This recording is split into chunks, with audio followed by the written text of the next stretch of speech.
I'm very worried about that heart attack conditions in young population, especially during winter season. I think I must visit Dave Hospital. मैं अब doctor हाश से मिलकर ही आऊंगा। देव hospital के doctor हाश ने heart attack से save करने के लिए आयु रक्षा किट बनाया है और सो भी सिर्फ 59 रुपीज में। डॉक्टर साहब, मैंने सुना है कि आपने कोई आयु रक्षा किट बनाया है जिसके उपयोग से हार्ट अटैक के फेटल चांसेस को कम करके लाइफ सेव किया जा सकता है। मैं आपके पास इसकी पूरी जानकारी लेने आया हूँ।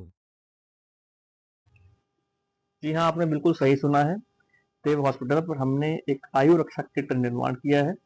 इसकी सहायता से हार्ट अटैक के मरीजों को प्राइमरी इलाज आप घर पे दे सकते हैं।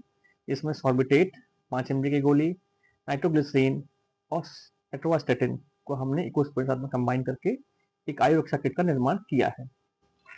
देखिए, इस आयु रक्षा किट को निर्माण करने का हमारा सिर्फ एक उद्देश्य है कि आप कहीं दूर वीराने में हो, चिकित्सक पहुंचना मुश्किल हो, तो कम से कम आप वहाँ अपने घर पे इस किट को रखें। यदि छाती में दर्द होता है, सांस फूलती, पसीना आता है, तो इस किट का इस्तेमाल आप डॉक्टर के यहाँ पहुंचने तक उससे पहले कर सकते हैं, ताकि संभावनाएं बढ़ जाए आपके प्राण बचने की। जिसमें सबसे पहले आपको मरीज को सॉर्बिटेट गोली सबलिंगुअल टैबलेट होती है, जीभ के नीचे रखना है और मरीज को चूसने के लिए कहना है।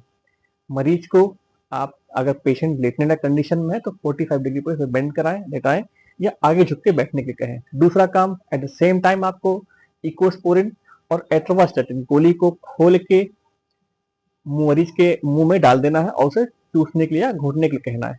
इकोस्पोरिन से ब्लड डाइल्यूट होगा थोड़ा सा, अगर क्लॉट है तो उसे वो डिजोल्व हो सकता है। और साथ में आपको नाइट्रोग्लिसरीन विद वाटर और विदाउट वाटर मरीज को देने के लिए कहना है।